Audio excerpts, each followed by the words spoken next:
music, literature, drama, the whole culture, particularly the religion of all the people of Asia, can be traced directly to the Africans of Asia. India, Japan, China, just to name a few. Even Afro-American history can be traced directly to the Africans of Asia. I know it sounds strange to you, but the world owes a debt to the Africans of Asia. In the following presentation, you'll find out exactly why. Just give me a few seconds. Your ancestors never intended to let you down. In this book, called The Gods of Northern Buddhism, we find a name, the Asian name of the supreme deity of the universe. His name is Sambo. They say when nothing else was, Sambo was the name of the God of the universe to the people of Asia. And there are many places that carry this name. This is a depiction of Sambo. This is not an African statue. This is from Asia. And many places in Asia are called Sambo Judasia, the land of the descendants of Sambo. Various spellings of the word and the name Sambo can be found throughout Asia.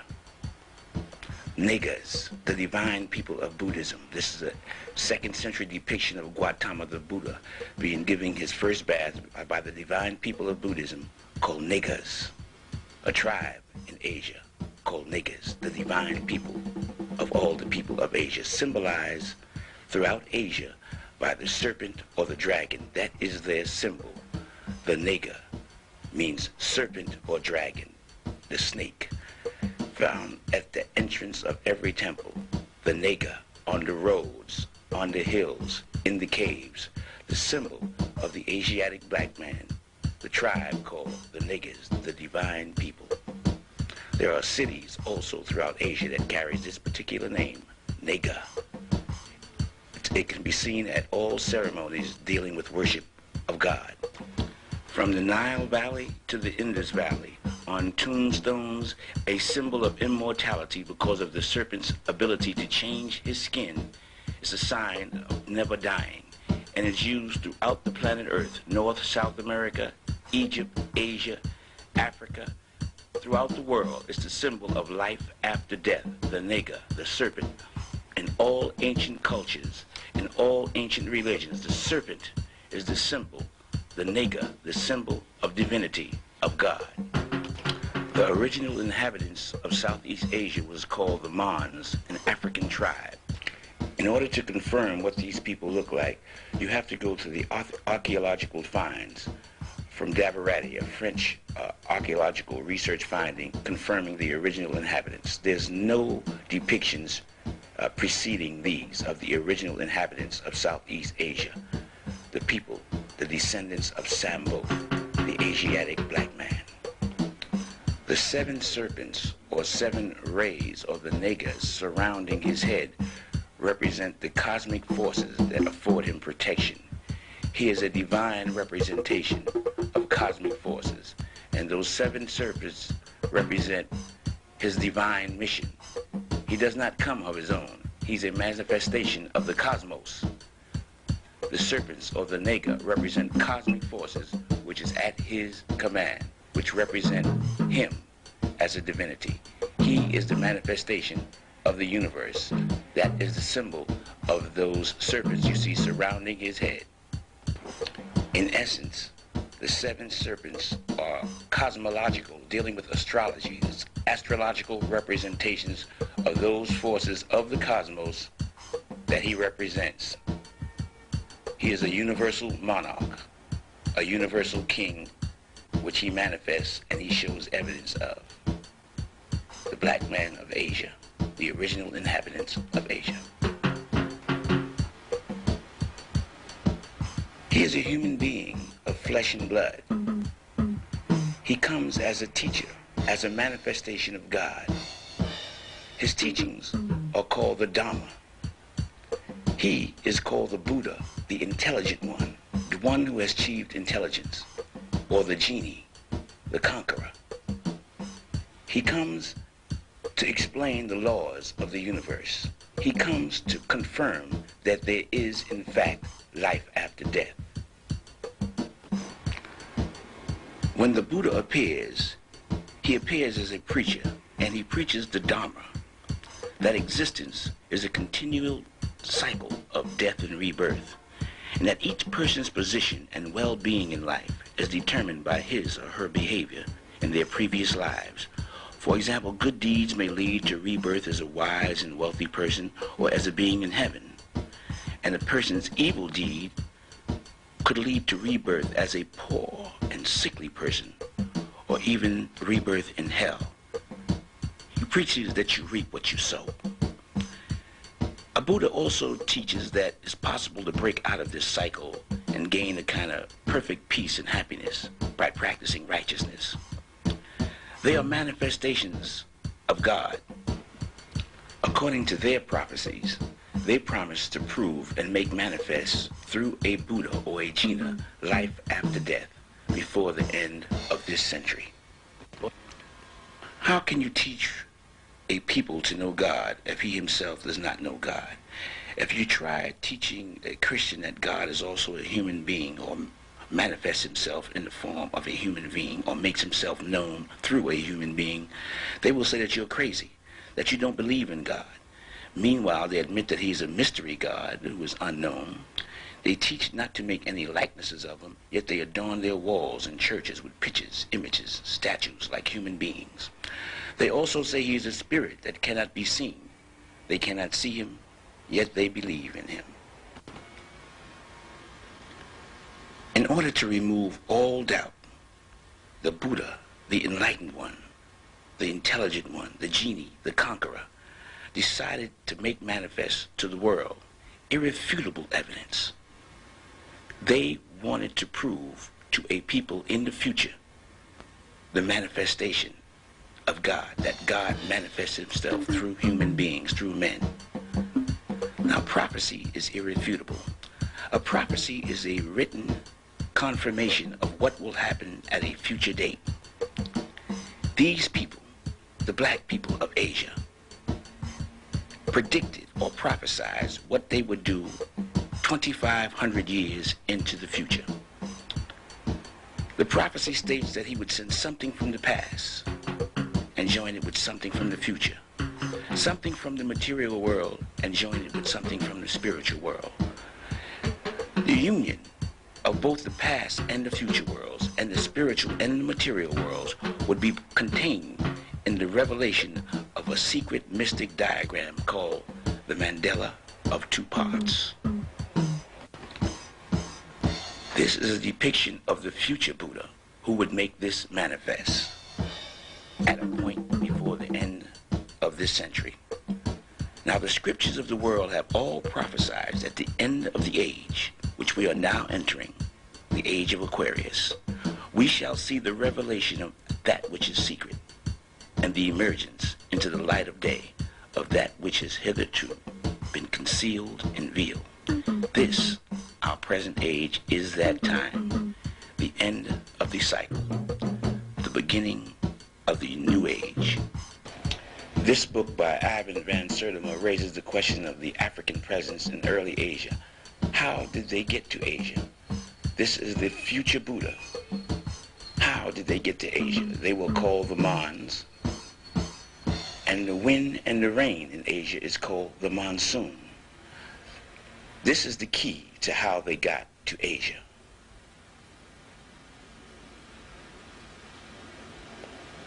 The monsoon wind in April blows from the southwest, and in October it blows from the northeast.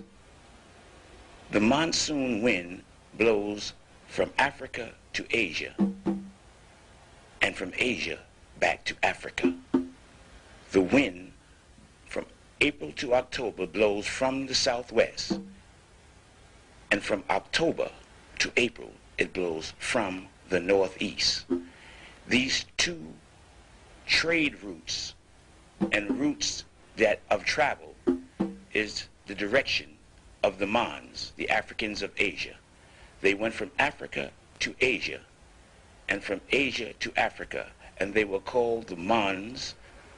Like the monsoon, Africa was called Hither India, which India, here I am, come hither, come here where I am. And they would get on the ocean and get in the wind. This is where the phrase get in the wind come from your previous life. The Africans of Asia got to Asia by getting in the wind. This is confirmed from the 1st century. The Greeks knew how they got to Asia, the wafting sailors. They call it the divine ship of salvation. The Mons, when they would arrive in Asia and when they would leave Asia. The Japanese badge of nobility is called a Mon. The monsoon, the monastery, Mani, is identified with the black man of Asia. And the largest statues on the planet Earth located in Asia are depictions of the Buddha, the black man, the Jinnah. His hair confirms who he is. This is the largest statue in China and the largest statue on Earth depicting the black man. The oldest and largest manifestations of God, like this image of the Buddha in Thailand and Southeast Asia, are representations of the black Africans of Asia. There are no other statues or monuments of antiquity that precede them. They manifest themselves on earth and prove life after death.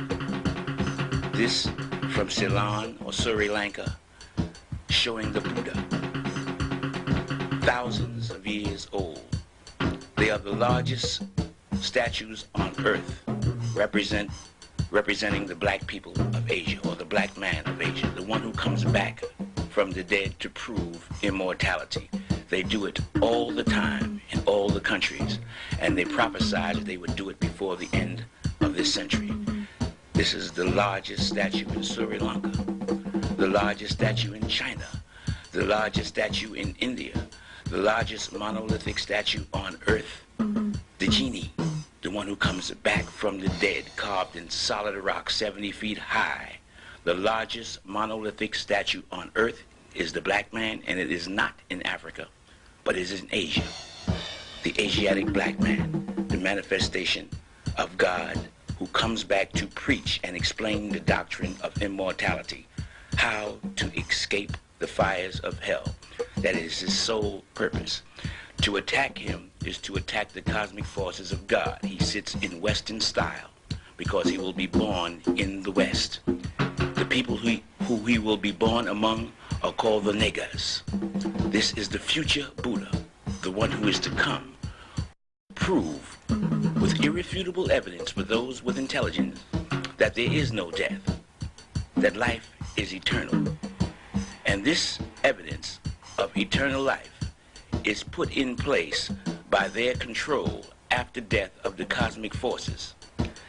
This is a cave in India showing the one who is to come in the future. All of these statues and monuments are thousands and thousands of years old. The future Buddha, sitting down in Western style. He is known by many names in many religions. To the Christian, he's the Christ. To the Muslims, the Mahdi, the Messiah, the Avatar, Maruk Bull. To the Koreans, the Buddha, the Genie. All different names for the same individual who is to appear now at the end of the age, the beginning of the new cycle. He is also called Maitreya, the future Buddha. In this book, Maitreya, the future Buddha, you can find the prophecy of his return in 2,500 years. This prophecy identifies the time when he is to appear. It states that he will appear in 2,500 years in a tripartite year in the first year of a cycle. He will descend to be reborn, and he will produce a city of silver by transformation. He will change a city which will serve as evidence of who he is. He must produce a city by transformation. The Buddha was born in 560 BC and died in 480 BC. He received enlightenment at the age of 35, which is 525 BC. This prophecy had to have been made between 525 BC and 480 BC. If you project 2,500 years into the future, it'll come between 1975 and the year 2020. 30, 60, and 90 are tripartite years. 1930 and 1960 is gone. The only tripartite year left is 1990. The first year of a cycle is 1991. In 1991, the future Buddha is to appear. 1991. In Angkor in Southeast Asia, we find the city of the future Buddha, hidden from the outside world for thousands of years and discovered by the French in 1858. It was hidden in the jungle by fig trees. This is the city designated to confirm the future Buddha. This city was hidden because of the banyan tree, a tree that starts in the sky. Birds drop their seeds from the sky on the leaves of existing trees. The branches spread out horizontally and then grows down, covering everything beneath it. The tree is worshipped throughout Asia. It's called the tree of God. It is the only tree that starts in the sky and comes down. Here you see it written that one tree covered 20,000 people. It is the most unusual tree on earth. It's the fig tree, the banyan tree, the tree that hid a 36-mile wide city in the jungle for thousands of years. This is the tree of God. Here it is explained that the tree spreads indefinitely and it is not known to die. It's the tree of immortality. It is the most famous tree in Asia, the banyan tree, the tree of God. This is an artist's depiction of the city of the future Buddha, a city of stone, a stone Bible of the religious teachings of the Africans of Asia. This is the entrance to the temple called Angkor Thom. An 8-mile perimeter covers the city. This picture shows you how the tree starts in the sky and the roots come down, covering that face which you see. Those are roots from the tree which started in the sky, covering the face on a tower. There are 50 towers in this city with faces of the future Buddha. This is a close-up on the future Buddha's face with the roots which started in the sky and came down to cover it. The fig tree. This is a picture of that particular city, a map showing you the 36-mile perimeter.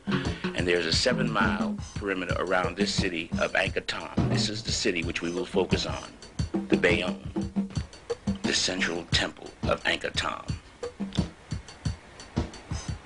This city is viewed as a Bible, a sermon in stone.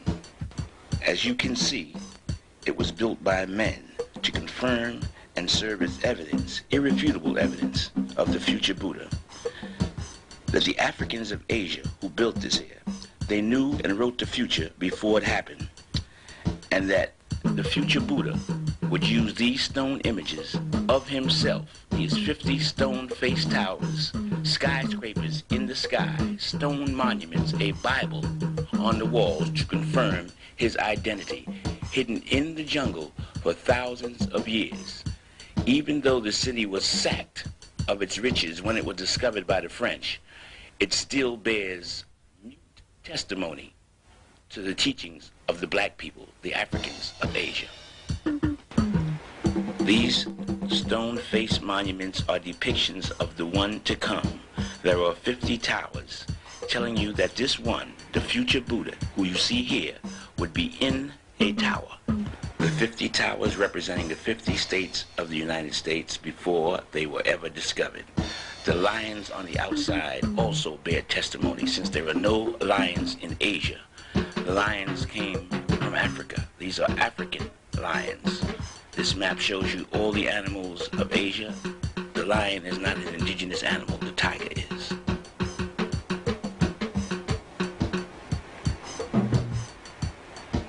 The symbol of China, one of the major symbols. It's the symbol of the Asian society for all the people of Asia, the lion, testimony to the influence of the Africans of Asia. This book on sculpture from Thailand and Cambodia shows you some of the bronze and stone sculpture stolen and put in private collections from this city of the future Buddha.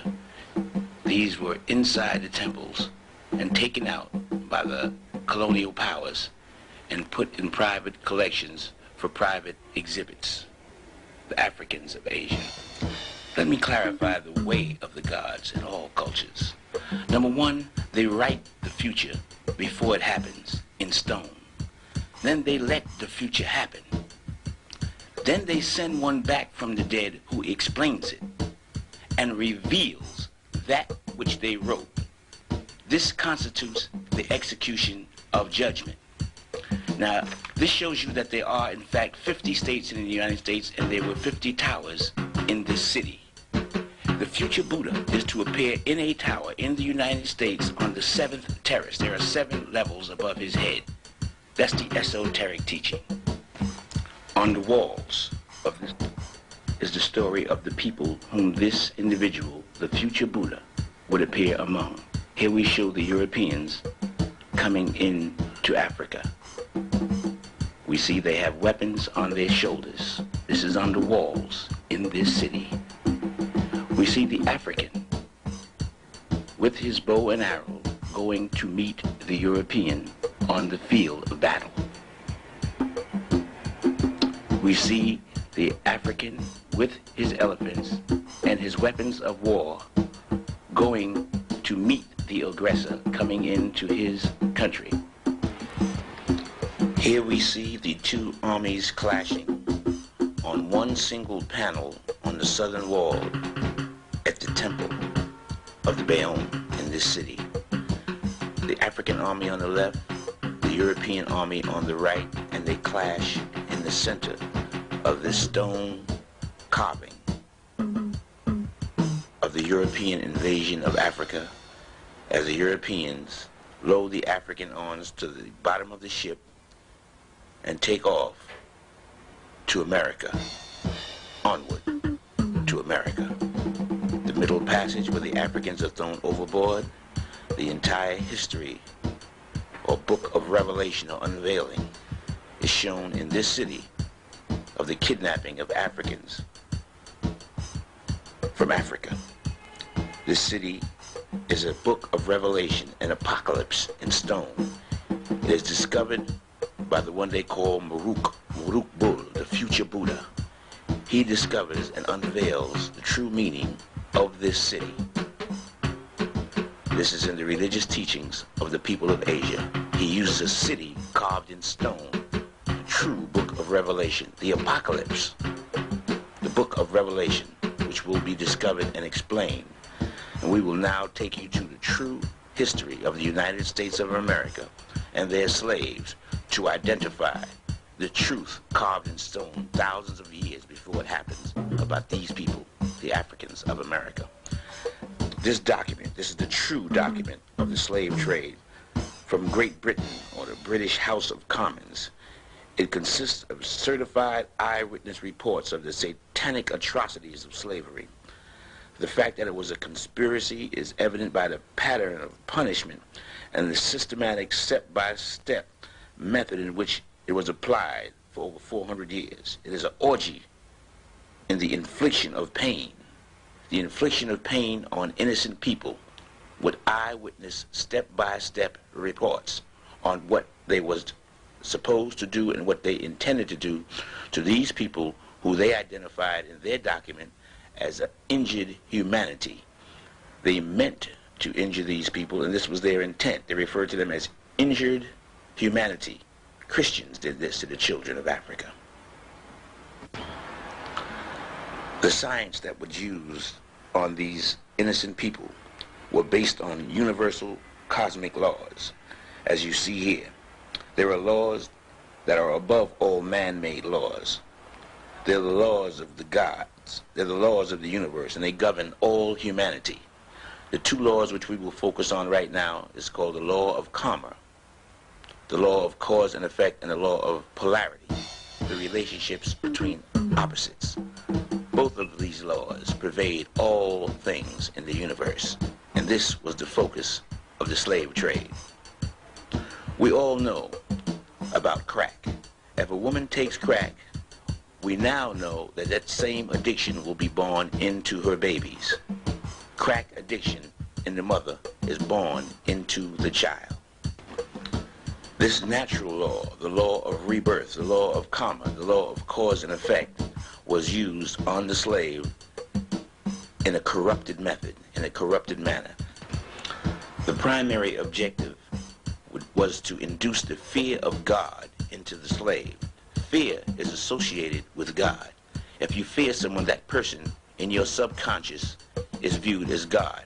And fear is something that you always have the expectation of once it's induced in you.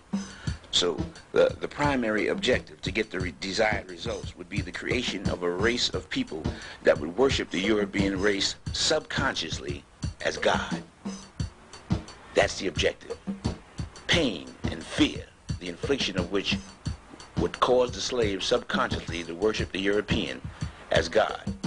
And this was the tools that they would use, the tools of instruction, their kit for a step-by-step infliction of pain on the innocent slave, so that the slave's children would eventually worship the European as God in their subconscious, but never consciously know what they were doing. This is one of the greatest, or the greatest crime ever committed by human beings, so-called human beings, against human beings. The infliction of fear and terror on babies for hundreds of years, and images, false images of God put before the babies to worship, so a race of people can be falsely worshipped as God. The slave masters used science. They knew that if they could put fear in the minds of the slave, that slave, children of those slaves, would be reborn with that fear in them. And that fear would affect what they see and what they hear. This was science used on the slave. If they put those images and affected the mind, it would affect what they see, what they hear, and exactly what they do. It was a science of the mind that was used on the slave. Images, the Bible, and the illiterate. Images are the Bible of those without education. You read the Bible, but the images are collected in your mind, and the images stay in your mind, but what you read may go away. This is carved on the walls in this city thousands of years ago by the black man of Asia to tell the story of the apocalypse. A book that would be revealed by this individual whose name you will find out in a short while. He is the future Buddha, the one who unveils the book of Revelation in a stone city, bringing the past and the future together. Now that we understand the science used to get the desired results of the false worship of the European as God by a group of slaves and their descendants, forever and ever if possible, now, let's continue with the story. Once again, on the stone walls, we see the African and the Europeans in combat, fighting to prevent their people from going into slavery. To confirm this is an African people, on the right you see the djembe, a very popular African drum, and on the left you see the African talking drum, not the European, not the Asian, but the African talking drum, carved on the walls to show that this was an African people who were carried off as captives. Here it is on one panel with 3 levels. The war that took place in Africa thousands of years before it happened, carved in stone, bearing mute testimony to what really happened. Here is how the European artists of that time interpreted that event with his pen. The same event in the British Commonwealth, testifying to what they said that they did at that time to the black man. Here, the testimony from a rock in this hidden city tells exactly what happened, which was known by the gods. A testimony in silence from a stone and from a paper in the British House of Commons. I just interpret what they said that they did with their pen. Here, the slaves are shuttled out in small boats to the mothership. The artist's depiction at that time with their pen, interpreting what the mothership looked like.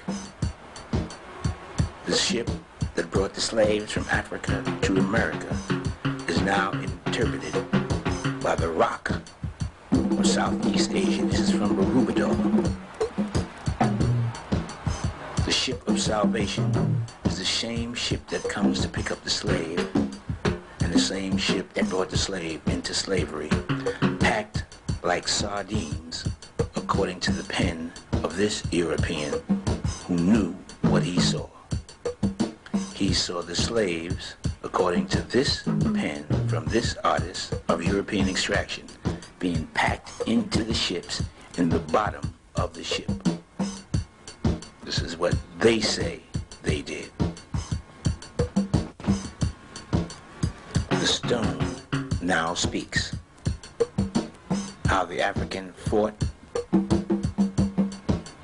a losing battle with the European and his gun, and then were taken to the shore and loaded and packed on ships in the bottom of the ship.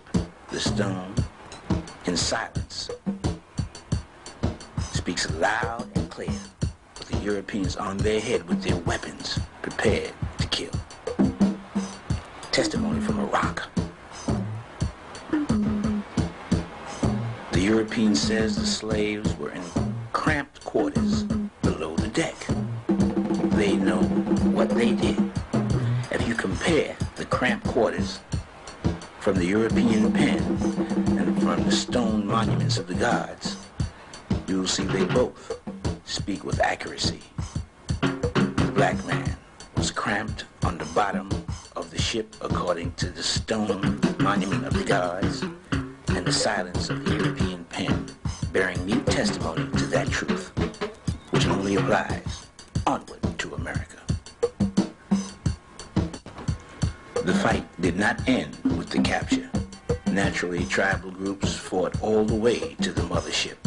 They came out on the ocean to the mothership in battle array, prepared to fight, boarding the mothership, going out in stone and on paper, going to reclaim their relatives.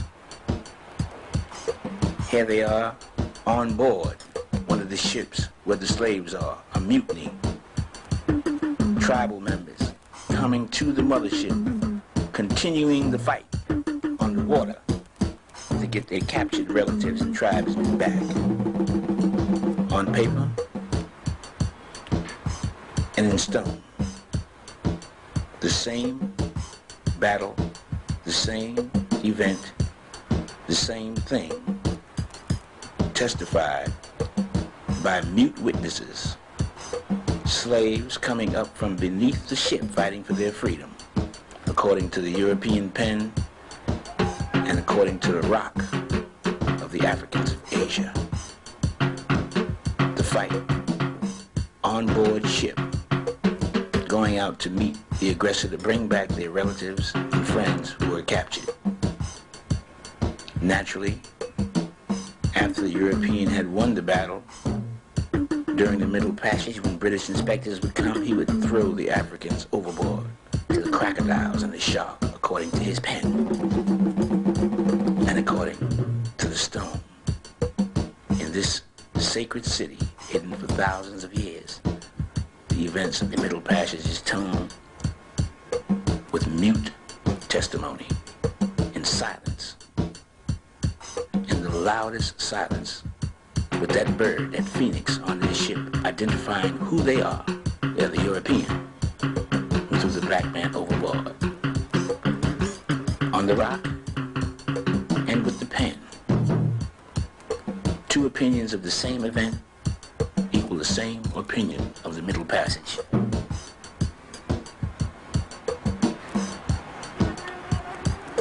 Naturally, the crocodiles had their feast on the black man, where many, many millions died during the Middle Passage, according to both history books. Who were these founding fathers who did this to the Africans? According to their own pen, They were the worst kind of deranged ex-convicts which they had gotten out of their jails, shiploads of them. Mass murderers, satanic worshipers, the worst deranged minds they could find. And their leader, this is his logo, Sir John Hawkins. This was his symbol. The chief slave master, the chief slave driver, the chief slave capture. This was his symbol, according to him. And this is according to the Africans of Asia in stone. Both tales, two people of the same story, reaching the same conclusion.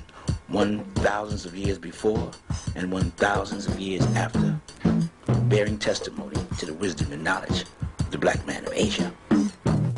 Another story that was going on at the time was the mass murder of the American Indian. Destruction of him, his civilization, his family, his tribal organization, and his people, for absolutely no reason at all, according to their pen, but greed. Here we see the confirmation of what they say in that document in the British Commonwealth about the families being separated at the crack of a whip. The father from the mother from the baby, and the relatives left crying, and the boatman holding the boat, anchoring it to shore. European art speaks in silence, and so the stones of that sacred city that was buried in the jungle, showing the boatman on the left, the Africans being prepared to be taken off the boat at the crack of a whip. The stone speaks, the paper speaks, and they both sing in harmony, while the boatman anchors them to shore according to the gods of Asia. Confirmed on stone on the left and paper on the right. The speaking stone. Naturally, the weak ones, the sickly ones, were left to die wherever they fell, with no help whatsoever. On to auction block. The history of the sale and marketing and capitalizing on human flesh is solely attributed to the European. The sale of the black families in America was the first big business of the United States. Here we see a black family on the auction block. The paper speaks, the auctioneer takes the bids, and the helpless, terrorized family stands up there in blind terror, waiting to see who will help separate them. And here we see the same identical scene in stone. The stone speaks loud, the pen of the European speaks loud, and they both sing together in perfect harmony. Truth, so clear a blind man could see. Confirmed in living color and on paper, the whip separating the families being branded, particularly the woman, to identify who her new owner was, not her husband, but the European slave trader. They sold their own children that they had for the slave. The mulatto girl, Sarah. There's cards identifying the big businessman in the sale of human flesh. $1,200 for Negroes. Negroes for sale, according to these documents, the authentic official documents. There are no lies here. The paper speaks loud and clear. Valuable slaves for sale. Mulattress, mulatto. Sarah, Dennis, Fanny, mulatto. Mulatto. Blacks, mulattoes, Creoles. What kind of man is this that sells his own babies and anybody else's babies? Good God Almighty. Here we see he not only sold your baby and my baby, but he sold the flesh of his flesh and the bone of his bone. Imagine the unbridled license they inflicted on the black ones. The great divide of the black family, the separation, according to what they say that they did, separating the black woman from her baby. Here she is in the history books of America, giving away her baby to a people who she knew would commit every type of the worst crimes of passion with malice that the human mind could think of, with unbridled license, according to their own words. This is the history of the black woman and her babies in the United States of America. By their pen, by their own admission, and by the stones of the Africans of Asia, the black woman giving her baby away to a known beast who had already inflicted the same pain on her. In stone, speaking loud, on paper, they both sing together the same song. The exploitation and degradation and crucifixion of the black people of America with unbridled license. A stone city in Asia, buried in the jungle. The history of the black people. That black woman was forced to go back to the plantation and give her love to the white woman, the slave master's baby. After she gave her baby away, they made her love his. Incredible. This is according to what they say they did. The passions, the worst passions of the human mind, rage with unbridled license. They call this the extraordinary punishment, the infliction of which included malice and fury, according to their words, the voice of their paper. Some crimes they would not divulge. That was worse than that. Naturally, the slave attempted to run away, escape from slavery in the Underground Railroad. Yes, say the pen and the stone, yea, shall bear witness against them. The slave and stone running away, and the worst thing, getting caught and brought back. Angkor Wat in Southeast Asia, coming back to face the infliction of pain. See, here's some freed slaves with the pen screaming loud, a woman and her baby being caught and taken back into slavery. Observe the fear in the child. This is their pen speaking to you. This is the power of their pen.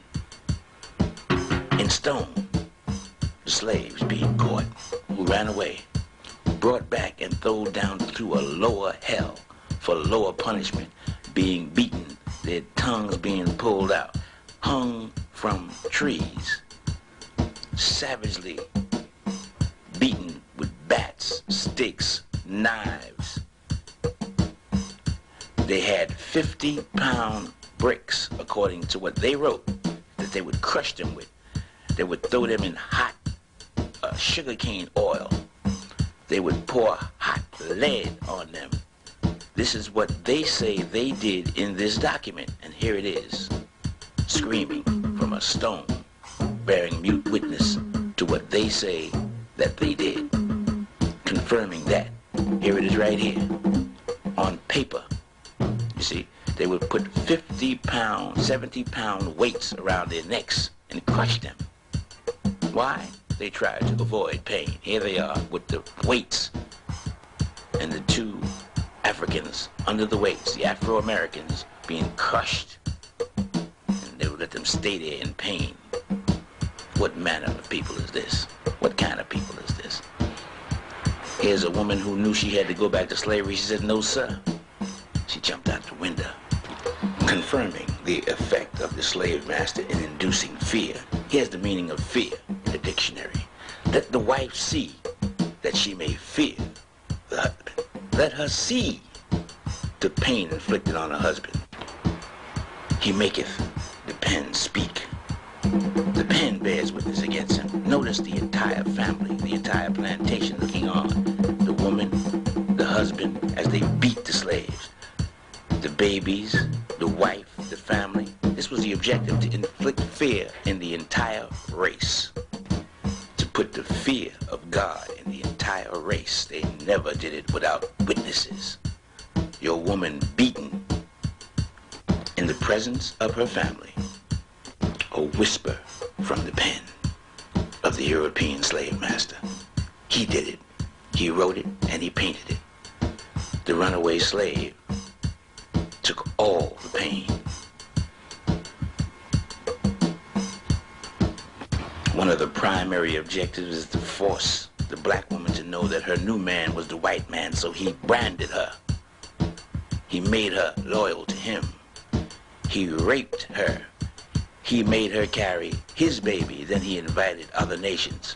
He said he was a beast with two horns. North America and South America. The same crimes against the same people. Here we see how they divided the thoughts and beliefs of black people. On the left, we have, say, for example, the Martin Luther King crew. On the right, the Malcolm X, Elijah Muhammad crew. And they both are in conflict with each other. This sculpture is called Hirihara, or divided loyalty. But don't forget the runaway slave. His back bears witness to what he experienced during the entire slavery cycle. Pain inflicted on the black man. Who can argue with that?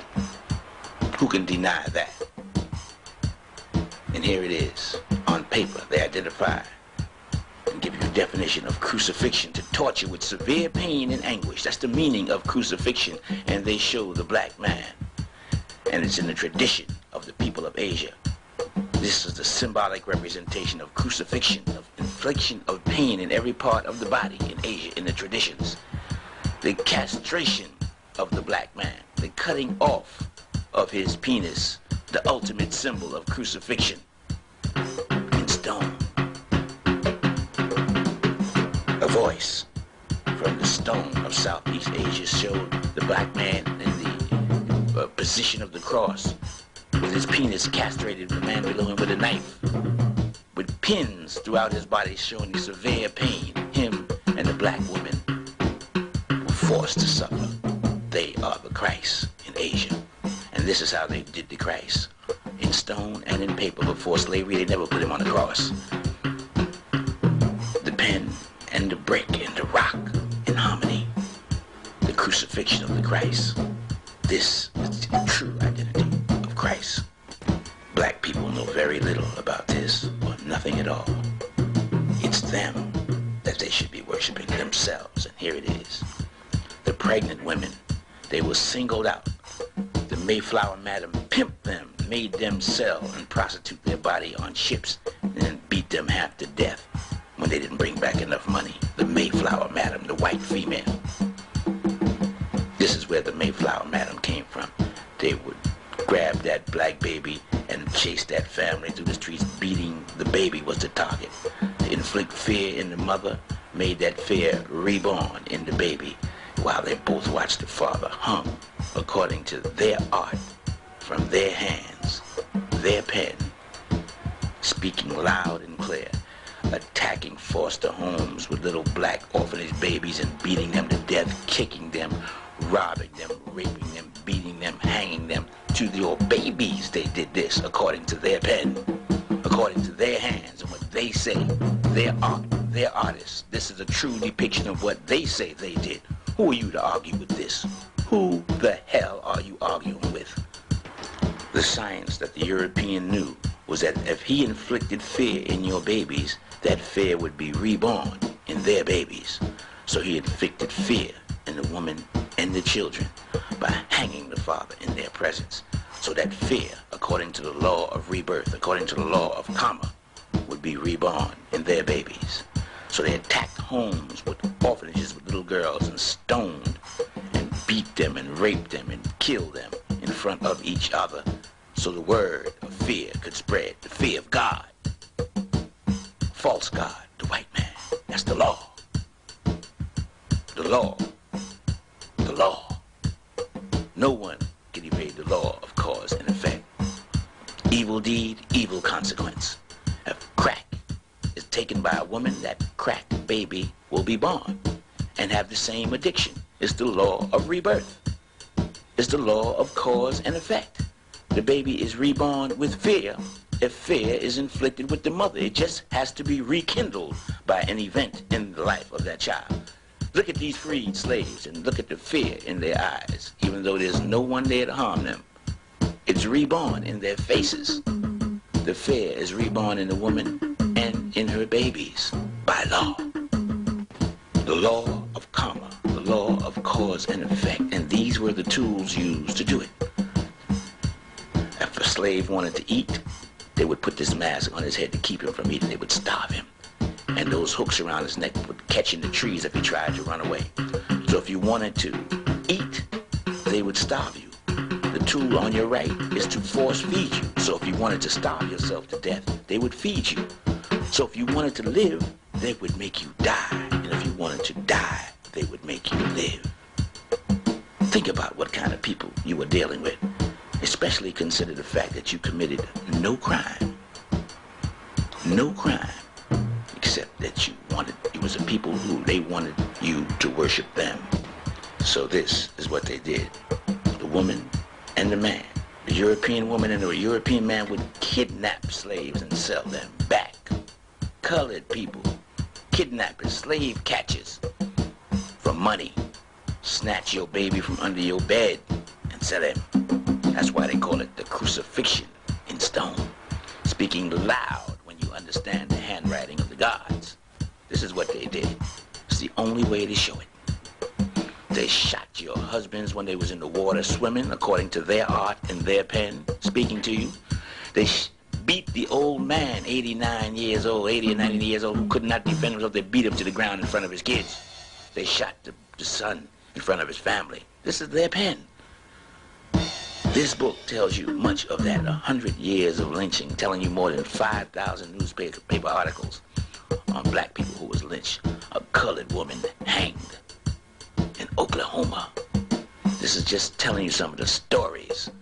Negro youth mutilated for kissing white girl. They chopped off his penis and kept it for a souvenir. That's what they did. Negroes taken from jail and riddled with bullets. The black man, the black woman, the black child, nobody was safe. 24 hours a day. Souvenirs. See, for the Negro's anatomy, they cut off his penis, his hands, his legs, and sold them as prizes, trophies.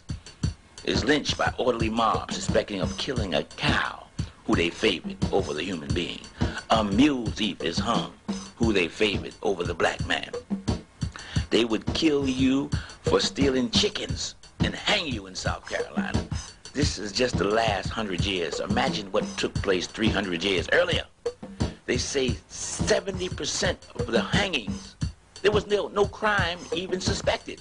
They would just grab you off the street and do this. Live and in living color.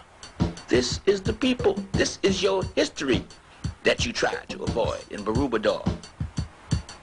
They show it like this. They show you being put to the fire. Did you know that?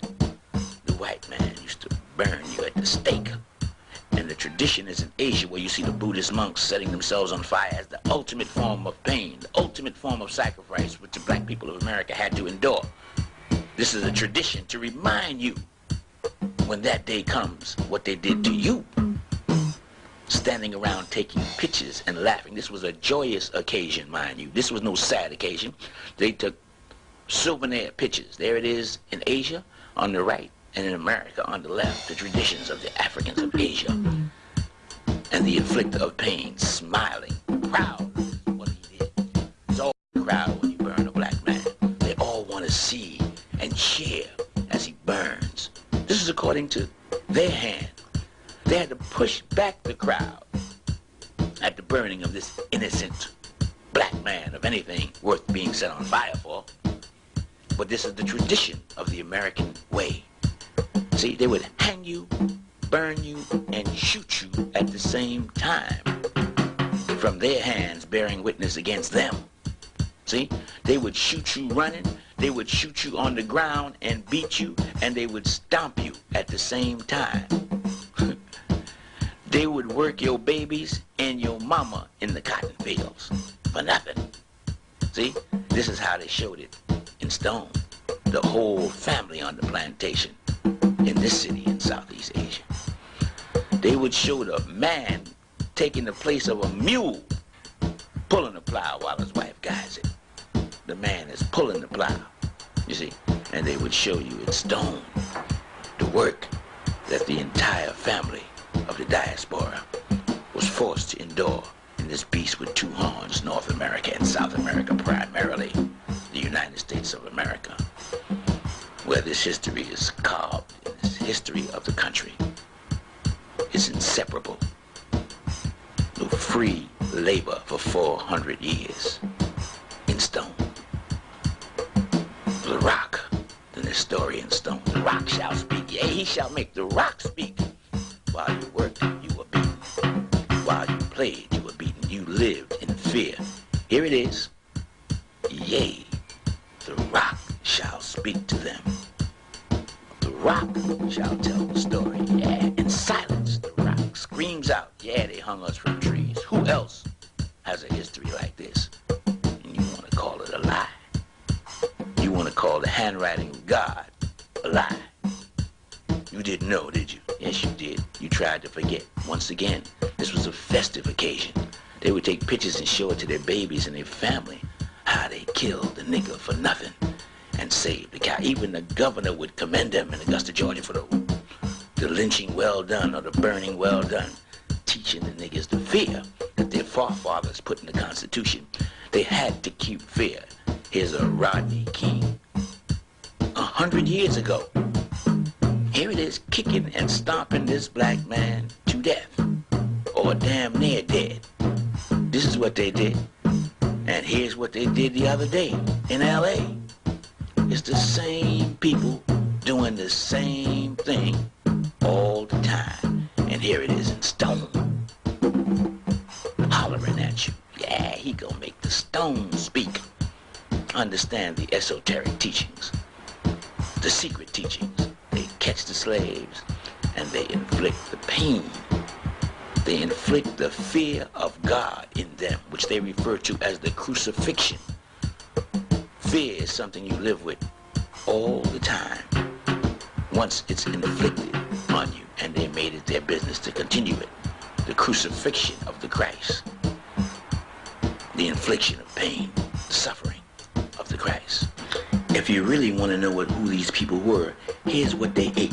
They ate the whole hog, as you see them putting the whole hog in the pot there. That means they ate hog maw, hog head, and hog jaw.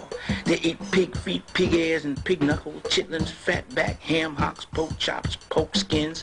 They ate everything pork. They ate the whole hog. Who else fits this description? They even ate pork and beans. There's your beans.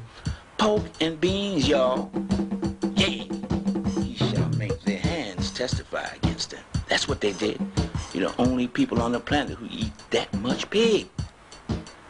The whole hog. The law of attraction is another name for the law of polarity. It involves sex, magnetism, radiation, lotus, color, chemical affinity, and various other things. But this law identifies the effects of the wicked treatment that the black people received, how it affected their association, form building, adaptation to life form, and group unity. The first effect is that it subconsciously made them worship the white image, or the white face, or that which is close to whiteness. The brain is like a computer. It interprets and translates that which is fed into it from the eyes and the ears and other senses. Through the use of the science of fear, the African American brain was conditioned and pre-programmed to process information negatively. Subconsciously, it was taught to do what the European told it to do. And through the use of fear and lies, they achieved their objective in the subliminal worship by the African American of the white man in his image. The code of conduct of the white man was written down in this catalog by their founding fathers of exactly how they should treat the black man, and they follow it right up to this very moment. They are not going to let their ancestors down. The method of rulership through fear is tried and true. Kundalini, the power of life, as it is known in Asia. It's one of the forces of nature, and it's viewed as a female energy that lays dormant or asleep at the base of the spine. And through a special practice of what they refer to as Kundalini Yoga, this female energy, symbolized as a naga or a serpent, can be awakened, you see, and it generates that power within the human being or within the male of the species that is necessary for spiritual development, which is known as union with God.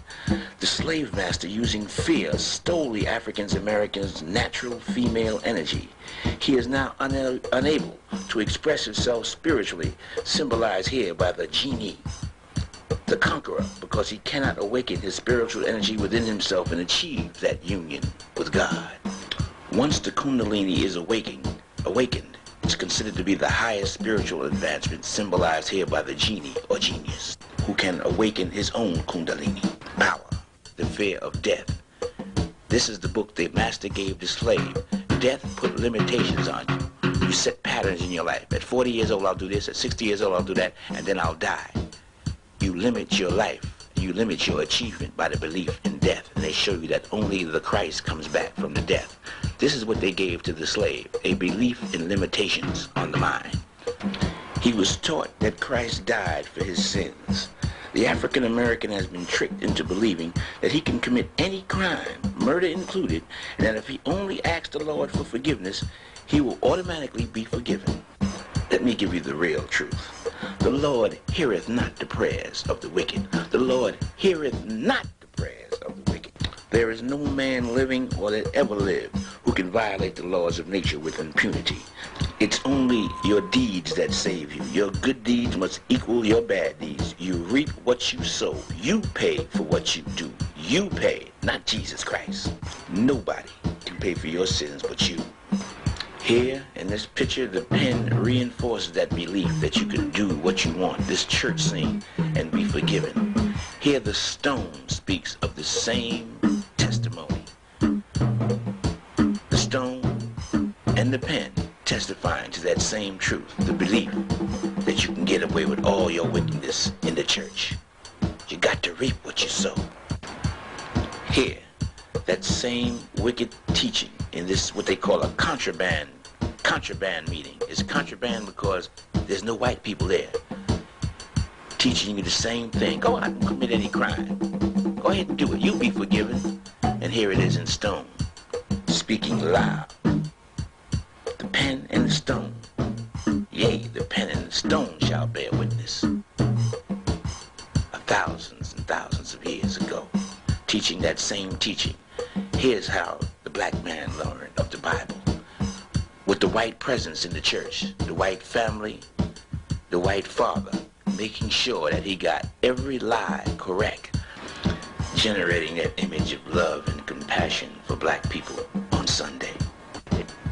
But on Monday morning, they would turn around and get your children in school and teach them the science of being underachievers. They wrote all the books in order to guarantee your children's miseducation. They were taught to idolize European intelligence and education, and that they come from an uncultured, primitive people. They would make images of themselves, of loving kindness, and symbols and in art. And then when the children came out on the street, that same fear became real. The reality came home. This man, on one hand, loved them. On the other hand, he hung their families and beat their babies and terrorized their mothers. This is how confusion, disagreement, and arguments became a natural part of the African American culture. This was the science that was put on him from the slave master. Then they took their little babies and little girls and put them to work. Little girls and boys under 10 years of age are sent to chain gangs, according to what they say they did. Hard work and low wages. The African American went to work for America in the building of America, as we see here, as the stone speaks. From this city buried in the jungle in Southeast Asia, he went to work and he did everything he could, which is shown here in stone by his juggling, doing whatever he can, catch as catch can. This is the history. His first big job was fighting for the slave master. He got the highest pay, and he got great respect, and he got a gun. The slave master pointing, kill the enemy, the Vietnamese, the Korean, the Japanese. In the city of Stone in Southeast Asia, we see an identical response. American history gives its applause to this stone city. This stone city did it first. They wrote it in stone, and it speaks from the pen and from the rock. Get your enemies, sick 'em like a dog. He got his jobs working on the railroad as a servant, which is his number 2 position, as we see here in stone. He served in all the kitchens, all the hotels, on the trains, and he shined their shoes, which the gods of Southeast Asia knew before it happened. Oh yeah, his 3rd job, which he is most famous for, he's a musician. He can dance, his woman can dance, and sing. Music became their industry, as we see here from The Rock. And The Rock hollers loud, Mr. Bojangles. There it is in stone, from Southeast Asia, in the city, buried in the jungle. Oh, and they had those New Orleans marching bands too, that the Africans of Asia knew about in advance. They showed them with their marching bands and their horns and their djembe, African drum, to show what people it was. And of course, the African talking drum speaks for itself, from The Rock, in a city buried in the jungle for thousands and thousands of years. Oh, they told him, hey, you want a white woman? Then they told him, you look and you come from the gorilla. What effect did it have when little black girls were depicted as ugly at every turn, with pickaninny hair? When they came out with motion pictures and they depicted whiteness as beauty. In one popular movie, they made it real clear. They said, if you're white, you all right. If you're brown, you can stick around. But if you're black, homeboy, get back. They not only delivered this message with images, but they delivered the message with words, showing you and telling you what beauty was. He handsome. Lonzo Tucker, ain't he handsome? They intentionally divided the various shades of black people against each other, and they took it to the top of your head, right to your hair. In the movies, one of y'all got good hair, the other one got nappy hair, and y'all sit up there like fools arguing with each other. Every time you saw a movie, a black was a slave, a nanny, or he was picking cotton looking stupid. That was the image that was given to all little children. The black female was taking care of the white woman's baby. What effect did this have when you saw your father at every turn carrying a bucket and a mop? This was the images that was put before your babies. What effect did this have on the mind? According to the laws of cause and effect, the signs were up all over the country. No colored hair, no niggas and dogs hair. Don't drink at this water fountain. Don't walk in this doorway. Don't eat at this lunch counter. Don't wash your clothes here. Don't do nothing white, because you are not worthy of standing next or being near the white ones. You're nothing. You're black and you're ugly. What effect did this have on the minds of your babies? When they first learned how to read and they saw this, what effect did they have? The European knew what to do. He knew how to destroy the mind and make a slave, because the mind tells the eyes and the ear. And the black man suffered because of the science, and so did the black woman. They went through physical and mental anguish all the days of their life. This is America. That's why they say the black man and woman of America was crucified. The stone speaks. The stone will tell you loud and clear if you can read the handwriting of the gods. They crucified the black man and woman of America in every way, externally and internally, and they used the science. Oh yeah, they focus. Oh, your own people sold you into slavery. They focus on that. Slave master bought you from a black man. They made the black man beat you according to their document, so that you wouldn't be mad at the slave master. You'd be mad at the man with the whip. They had a specific mode of beating slaves. They would have two blacks hold them in the front, one black hold them in the back, and another black beat him under the instructions of the white man. The slave who is receiving this beating is angry at the blacks who are beating him. This is reborn. This is what they did intentionally to make you hate each other, and this is reborn, and it's depicted here, the effects. These are not two gladiators. This is brother against brother in stone. Notice they look exactly alike. This is what the gods of Asia were telling you. The effects were brother against brother, which is in our culture. The white woman spying on the Negroes working. There they are. They snitching on each other. They got fights. with each other. That's the effect of slavery. They gambled with each other, stole each other's money, tried to take each other's money, became enemies of each other. That's the effects of slavery. Stealing from each other, which is endemic in our culture. One brother would get mad and stone, here you see him solving the problem, killing you, cracking you on the head with a baseball bat in stone. The stone is screaming, telling you exactly the effects of slavery. Here we are in jail in Southeast Asia, in a city, in the jungle. We occupy the jails all over the country. We fill them up in stone. We started drinking, taking alcohol. These are the effects of slavery. And today you find us all over America doing what we have been doing for the last 400 years, begging for survival. This is the man who did it. He wears leopard skin from the Indus Valley because a leopard is the only animal that will attack a human being without provocation. The stone speaks without provocation. That's what this tells. This is a wall carving showing you everything you just saw. Or almost everything.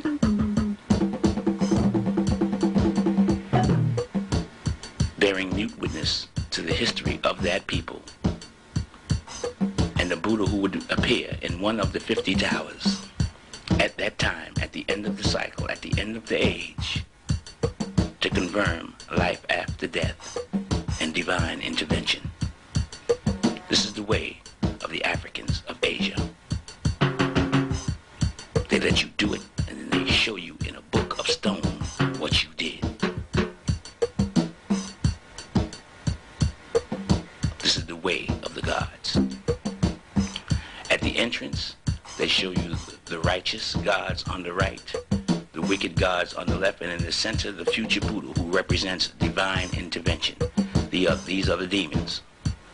The previous illustration showed you the gods, and they're holding a serpent. This shows you both forces, the good and the evil, and divine intervention, the future Buddha appearing at a certain point in time.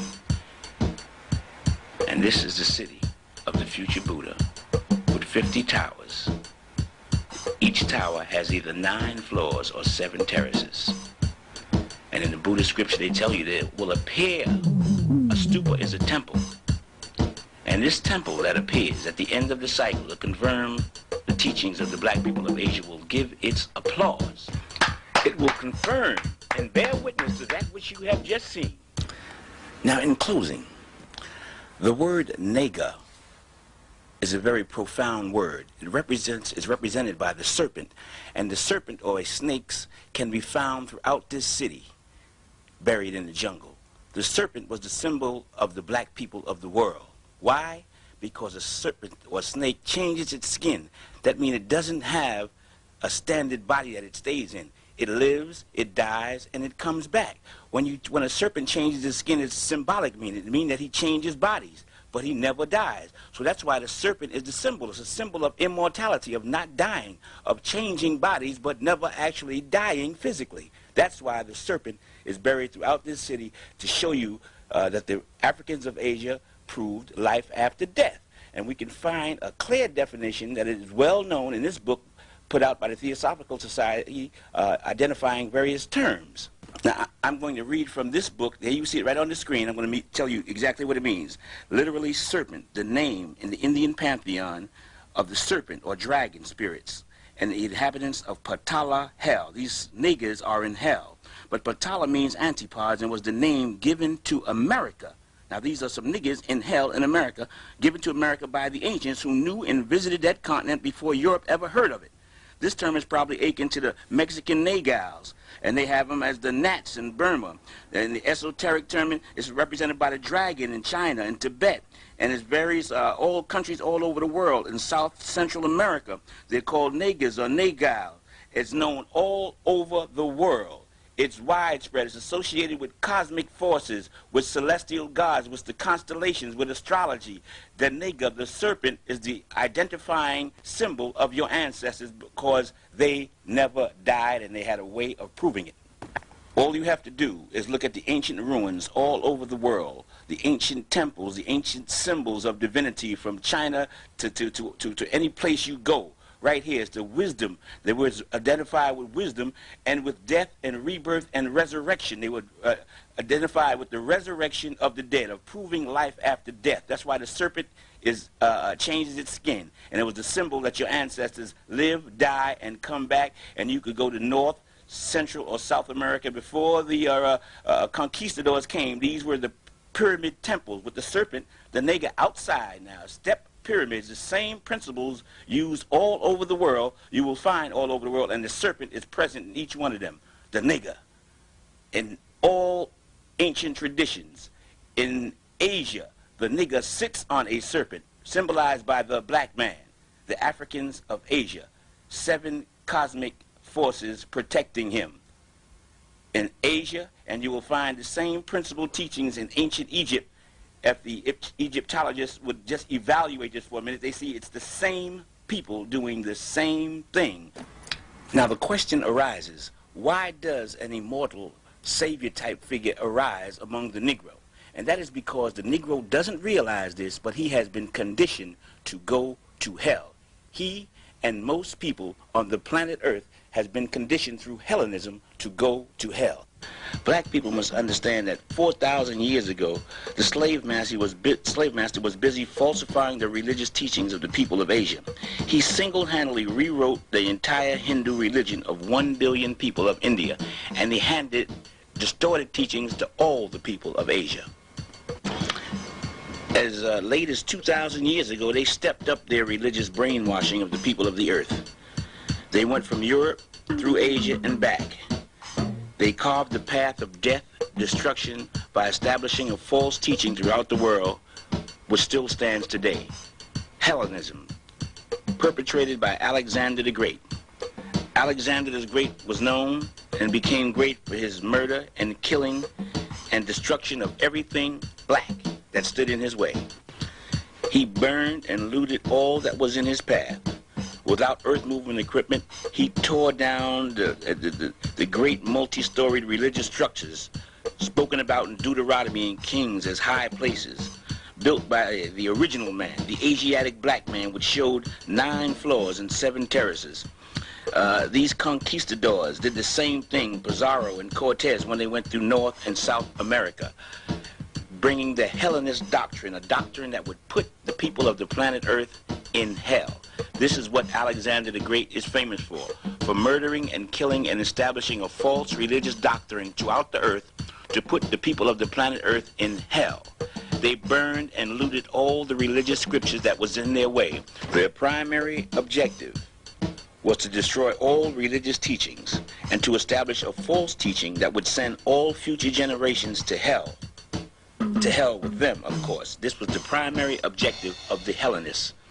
They knew they were going to hell, so therefore they set up a system of murder and killing to hide the teachings of God so that everyone on earth would go to hell with them. And the Negro, the American Negro, is their #1 symbol.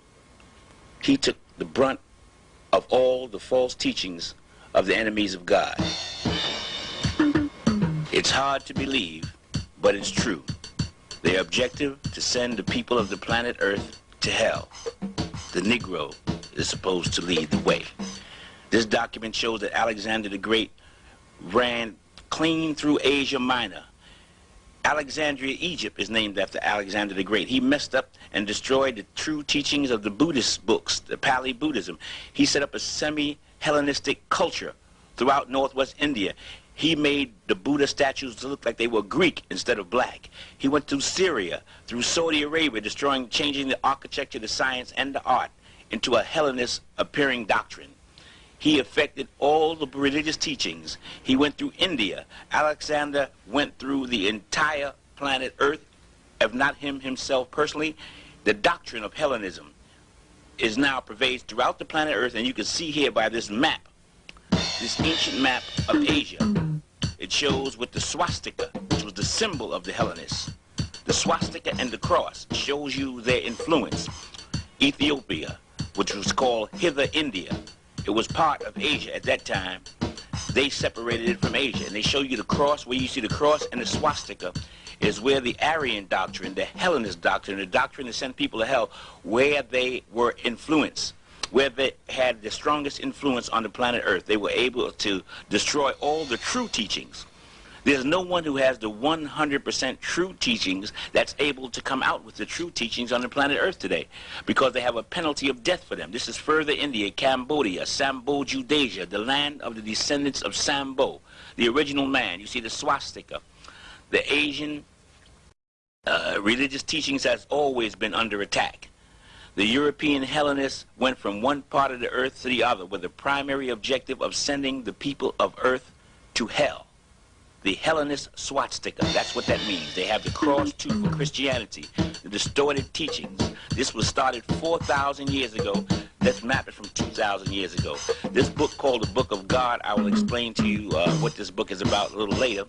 But right now, I just want to show you that what's in this book. It says the plain truth is that not a single sacred volume of the past is free from corruption.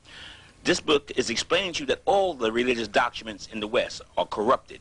The Emperor Nero, they murdered his mother for divulging the secrets. It's punishable by death to speak of the true teachings of God. They killed Nero's mother for doing it. It's punishable by death to teach the Negro, the American, the Afro-American, anything of the truth of God. To disclose this would be punishable by death. There is a contract out for teaching the true teachings of God. The Negro does not know this. The people of the present are ignorant like the people of the past. This book explains to you how they set up death as a penalty for teaching the truth. Death was the punishment, and the priests, the head of the church, were the murderers. They would kill you.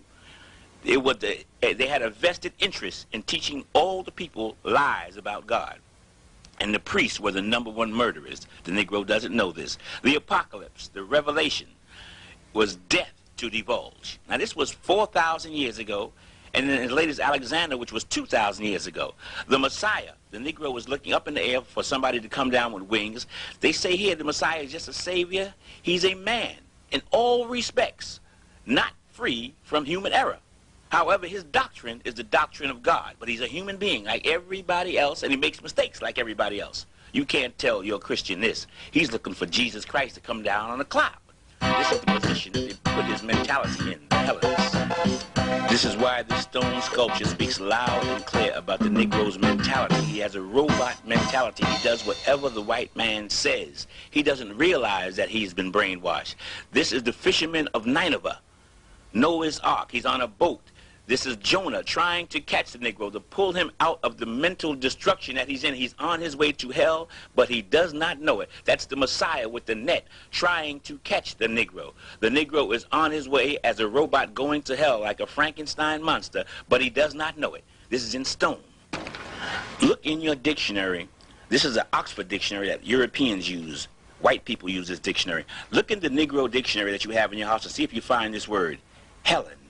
Helen is the root word of Hellenist. Now look at the meaning of the word Helen, which they will not put in your dictionary. It says of or belonging to hell. Helen is the root word of Hellenism. It's infernal, it's hellish. That's the meaning of the word Helen. If this word Helen means belonging to hell, then Hellenist or Hellenism is a practitioner of putting you in hell. That's what the Hellenist culture is about in this country, belonging to hell. Helene, a word that says the name applied to themselves. They call themselves this by all Greeks. It eventually spread to Italy and throughout Europe. They call themselves Hellenists. Why? Because their principal objective was to send the people of the planet Earth with their culture to hell. The Negro is to lead the way as proof by the Emancipation Proclamation, as you see here, the ultimate form of proof. Now you have to remember when evaluating this document that the Negro slave could not read. He was not allowed to read up until his freedom when this proclamation was created. If he was caught reading, he was killed on the spot. So he had to read the symbols on this proclamation. This is how he read, by symbols. Slave master made pictures for the Negro, because if the Negro could read, he would get killed. So the Negro didn't read the words of the proclamation. The symbols is what he read. Symbols and pictures and images have always been the Bible of the ignorant. And you can see with the Emancipation Proclamation that the slave master fooled the Negro with symbols and images just like they do today with television and the movies. Now let's look at this document through the slave's eyes and see what Honest Abe really did for the Negro. Now, as you saw by the wicked treatment of the slave master and the spirituals the Negroes sang, that anyone who freed him would be viewed in his eyes as God. This was his strongest belief. Now, what does this symbol tell the Negro? He tell him that a white angel who he viewed as God freed him. This is what Honest Abe told the Negro to believe. Honest Abe falsely told the Negro he would be happy and free, as that shows you right here. Again, Honest Abe tells the Negro to take your babies and make them love this white angel that freed you. This is the message to the illiterate slave. Honest Abe tells the Negro that he's going to get paid money. He never got paid during slavery. That was free. Honest Abe told the Negro with this picture he's going to have a beautiful home. The Negro was living in a shack at the time. With this picture, Honest Abe reminds the Negro that he's the one that gave him salvation, that they should pray to Honest Abe. This is what the illiterate slave saw. He told the slave that his children would get a wonderful education. That's what he promised the slave. That's the way the enslaved interpreted it. But he told the slave, you're going to still be working for master. Now, he wasn't going to lie about that. You got to work for master. And he reminds the Negro again to teach your babies to love the one who freed you. That's God in the slave's mind. This is the symbol of the 40 acres and a mule, which you never got. Now, let me see if I can unlock your mind when you see this picture. Notice the devil has chains. Why? Because the slave master knew that he is the devil. But he changed his appearance, and the Negro's brain was so devastated he couldn't figure this simple one out. The slave master was setting you free because he achieved his objective. And the objective of slavery was to send all Negroes and future generations to hell. You couldn't see it in 1865, but you could see it right now. The nigger, the serpent. They associated him with the devil to make you think the serpent was evil. But that's you. N-A-G-H. The Africans of Asia, the serpent gods. That's who you are. And that's who they show on the Emancipation Proclamation that was in slavery. But your mind was locked, and this is the serpent, the dragon, the nigger in Asia, the same symbolism. He knew it all the time. In ancient Egypt, these are the people they're talking about. You, the nigger. They programmed you to go to hell. The divine tribe, the divine people who would be enslaved in hell in America. The nigger. The serpent gods, your ancestors, were enslaved, their people in America, and it's on the Emancipation Proclamation. You couldn't read it in 1865, but you can see it right now. Look at it. A 1993 slave could read this one. This is the teachings, small portions of the Africans of Asia, but let me move on. The symbols on the Emancipation Proclamation tells you what the Negro agreed to. His mind was already devastated. That's his sacred sanctuary is the mind. He agreed to submit completely to the white God and white belief because he couldn't read nothing. Nothing here could he read. So he agreed to go to hell unknowingly by following this image symbolism that's on the Emancipation Proclamation. The slave didn't know it, but he made a pact with the devil to go to hell. More than 4,000 years after the truth has been devoured, here comes the Negro on his way to hell, and he is not walking, homeboy, he's jogging. In order to stop him from going to hell, his ancestors now intervene. They intervene by sending the future Buddha, or a future human being among their own kind who is enlightened. They refer to him in Asia as the Buddha. This is the way his ancestors intervene to awaken him to that which the slave master has done to him, which he does not know. And this one who comes teaches him the truth. That's why they call the Buddha the liberator of the niggers. The liberator. This is in this book, The Gods of Northern Buddhism. They call the Buddha as liberator of the serpents. See, he comes to liberate, to give salvation, liberator of the niggers. Powerful king of the niggers. The Buddha appears to liberate you, to save you from going to hell. This is why they say the Buddha is the liberator of the niggers. Once again, the liberator of the niggers. They were bred to attack the Buddha when he appears to do something beneficial for black people. That was the breeding of the nigger during slavery. So since the Negro wants to attack, I want to show you the way of the gods. He's been conditioned to attack. First, they write the future again. Then they let the future happen. Then they send back one from the dead who explains it to you. And then they execute judgment. They put the wicked in a lake of fire. The attackers go into a lake of fire. They punish the wicked. Now here's a temple, one of the greatest religious monuments on earth that sits between 4 volcanoes in Indonesia. It's called Borobudur. And Borobudur has a secret I wish to explain to the attacking people, those who like to attack the one who brings the truth. This temple shows the same story of the Negro, but they show it in more graphic detail.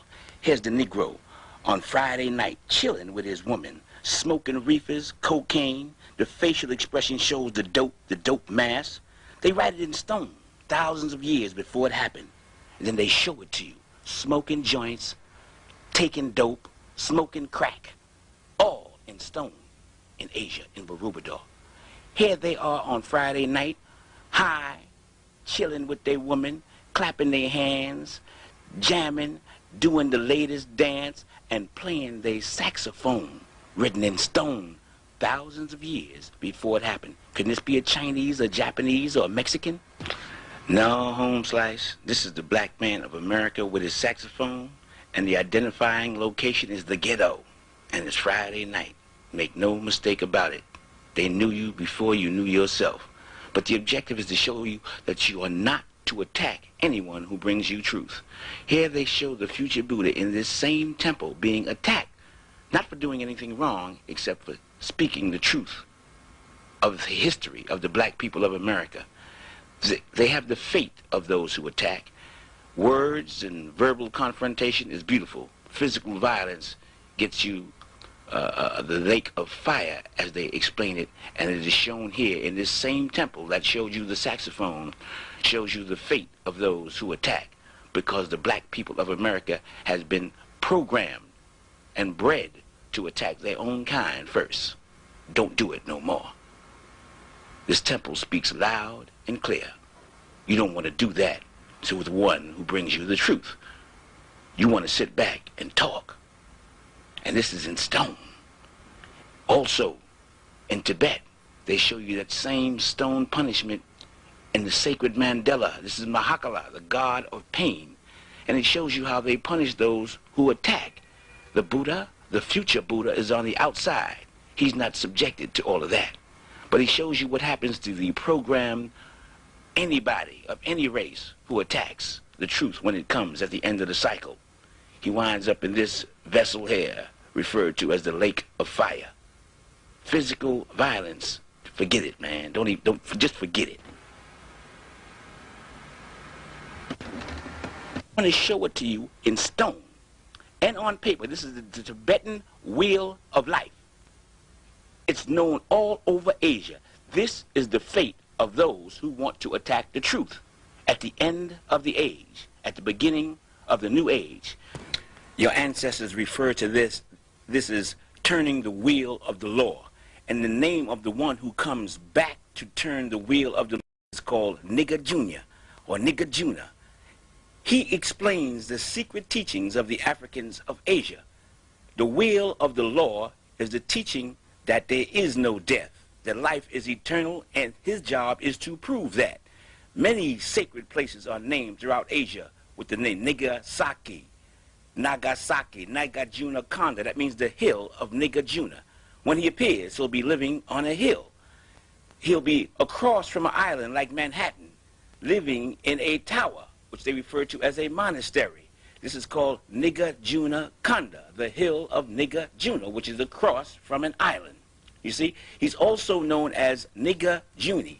He is the one commissioned to do that work for the Africans of Asia. Now, you might be asking yourself, how did he receive all this information? This book here is The Gods of Northern Buddhism, and I'm going to read to you the story of Nagajuni or Nagajuna. Just follow the yellow as I read. It says he received the treatise on which he expounded and developed the Mahayana school from the serpent gods, the niggas, and that the nigger king himself revealed to Nagajuna the holy text in the dragon palace under the sea. That's like America. They further claimed that Gautama Buddha, the Buddha, had given this treatise called the Prajna Paramita to the niggers to guard until such a time, it's a specific time now, as the world should become sufficiently enlightened to understand its transcendent wisdom, and that the niggers, after converting this individual Nagajuni to Buddhism, handed over to him their precious treasure. Now let's take a look at what the precious treasure is. It's on the bottom line. They said they handed over to him their precious treasure. The precious treasure is the evidence and the proof of life after death. That's the bottom line. They refer to this as their precious treasure because it's the only thing that God wants to hear at this point in time. It's the only thing in the world that they preach. Praying, stomping, testify means nothing. It's the teaching of life after death, and this is God's gift to the Negro. God has decided to give this to the Negro to make the Negro his appointed people, and you see in sacred temple of Borobudur, the only thing that the Buddha images do there is preach this precious treasure, the proof of eternal life. In this 9-floored greatest religious monument on earth, the top 3 floors show the bell, for whom the bell tolls. Now let me tell you what the bell means in all the religions of the earth. The bell is a symbol of the connection between God and man in all religions, as you see here, in every nook and cranny, in all the little windows you see, and this particular pictorial diagram of Borobudur, you see the Buddha in the bell preaching the law. This is a side view, and this is another side view pictorial diagram, show all the Buddha images preaching the law. This is the precious treasure. This is the only thing they want to hear at the end of the cycle, is the law of God. And this is the bell pyramid. In the Buddhist scriptures, the Siddhama Pandharika, they call it the lotus of the true law. This is the true law of God. It's the only thing that gets you out of hell at this time. There are more than 500 images of the Buddha. This is inside the bell. Inside each bell, the Buddha preaches the law. The symbol of the bell also means that the God is calling you to obedience, to bear witness to the divine law, to bear witness to God. That's what this bell means. The ringing of the bell is saying, hey, get down on your knees and pray. This is the last one. This is the big one. It's the only thing that the gods want to hear at this time. Here we see the Buddha, a symbolism of the Buddha preaching this precious treasure, the proof of eternal life, and the Buddhists from thousands of years ago in all worlds and every universe get up and bear witness. At the end of the cycle, the living and the dead, the souls bear witness to this teaching of this precious treasure, the law. The preaching of this law is the only thing that gets you out of hell. They say it is the fruit of meritorious action, just remembering, teaching, and explaining it to others so they can understand it. They say that any place that you preach this should be worshipped as a shrine. They say the value of this is incomparable. There's nothing to compare with preaching this law at the end of the cycle. They say that this preaching is of incomparable measure. The mind cannot conceive how much this is worth. You could give $1 billion, trillion away to the poor, wouldn't be worth an inch of this law. This is the only way to get out. They say if you receive it, write it down, memorize it, teach it to others so they can understand it, it's incomparable. They call it the Diamond Sutra, the Thunderbolt, the Vajra, the manifestation of God. The Thunderbolt, the Diamond Sutra. It comes to the chosen people of God at the end of the cycle. The Buddha gives this to the niggers to hold until such a time that the world is ready for it.